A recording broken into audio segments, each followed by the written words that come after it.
Bismillahirrahmanirrahim. Assalamualaikum warahmatullahi wabarakatuh. Sehat ya anandaku, alhamdulillah. Setelah kemarin PTS, kita mulai pembelajaran hari ini dengan materi yang baru dan tentunya semangat yang baru. Walaupun tidak bertemu secara tatap muka, tapi anandaku tetap harus semangat dalam belajar. Hari ini kita akan belajar tema 8 subtema 1. Silakan LKS-nya Ananda dibuka, dicari tempat yang nyaman, berdoa, dan kita simak materi bersama-sama. Ya, anandaku, materi yang pertama dalam tema 8 itu adalah hubungan gaya dan gerak. Masih ingat gak?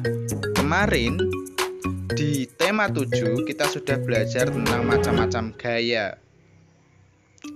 Nah, hari ini kita akan membedakan apa itu gaya dan apa itu gerak. Nah, saat kita mendorong meja, kita akan memberikan gaya meja untuk bergerak. Pasti itu ya. Dan biasanya meja akan mengarah ke depan. Nah, ketika kemudian kita mengayuh sepeda menggunakan gaya otot, maka sepeda tersebut juga dapat bergerak. Betul ya? Maka hal tersebut membuktikan jika kita memberikan gaya kepada suatu benda, maka benda tersebut akan mengalami pergerakan.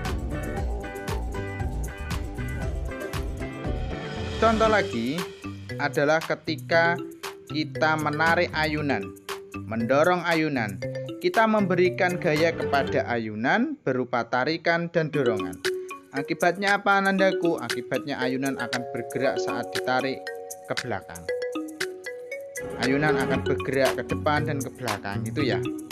Nah, dari kegiatan di atas, maka kemudian dapat disimpulkan bahwa gaya adalah tarikan atau dorongan yang dapat mempengaruhi keadaan suatu benda.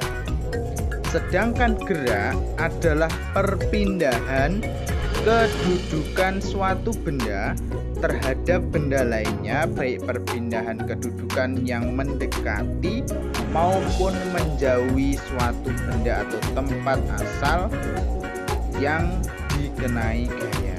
Jadi sudah bisa membedakan ya di sini ya. Nah, ini adalah dinamometer. Dinamometer adalah alat yang digunakan untuk mengukur gaya. Satuannya adalah Newton. Nah, pembuktian lain lagi ketika gaya mempengaruhi berat benda dapat kita lakukan pada saat kita bermain ayunan jungkat-jungkit. Ya, jungkat-jungkit itu ada 3 titik ya. Yang pertama itu ada titik beban, yang kedua ada titik tumpu, dan yang ketiga ada titik kuasa. Titik tumpu itu letaknya berada di tengah-tengah antara titik beban dan titik kuasa. Dan juga ini hanya bisa seimbang apabila antara besarnya gaya dan beban dan kuasa sama besarnya. Jadi baru bisa seimbang jika semuanya sama besar. Kemudian contoh lainnya adalah pada saat anak-anak anandaku bermain ketapel. Ada yang pernah mencoba ketapel? Ketapel itu bahannya dari ranting pohon yang berbentuk Y, kemudian dikasih kayak semacam pentil gitu dan ada batunya untuk melempar. Nah, saat kita menarik ketapel, maka pentil pada ketapel berarti kita memberikan gaya pada karet pentil, akibatnya karet pentil menjadi kencang. Nah, jauhnya rentang ketapel itu menunjukkan bahwa gaya yang kita berikan semakin besar agar kerikil dapat terlontar jauh. Itu maka semakin besar akan semakin jauh. Yang ketiga contohnya lagi adalah pada traktor pegas.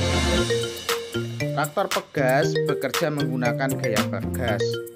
Traktor pegas ini dapat bergerak karena ada gaya pada karet.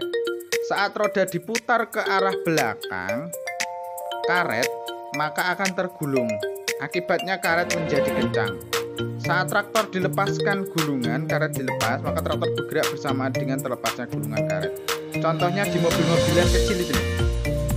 Nah, itu ya. Nah, tugas Ananda adalah membuat video pendek contoh terjadinya gaya dan gerak bebas. Boleh dilakukan seperti yang dicontoh-contoh tadi atau berkreasi sendiri. Tidak usah panjang-panjang, nanti dikirim di nomornya Ustaz. Terima kasih. Assalamualaikum warahmatullahi wabarakatuh. Tetap semangat belajar dan kita sama-sama berdoa. Semoga setelah divaksin ini COVID-19 segera hilang dan kita masuk ke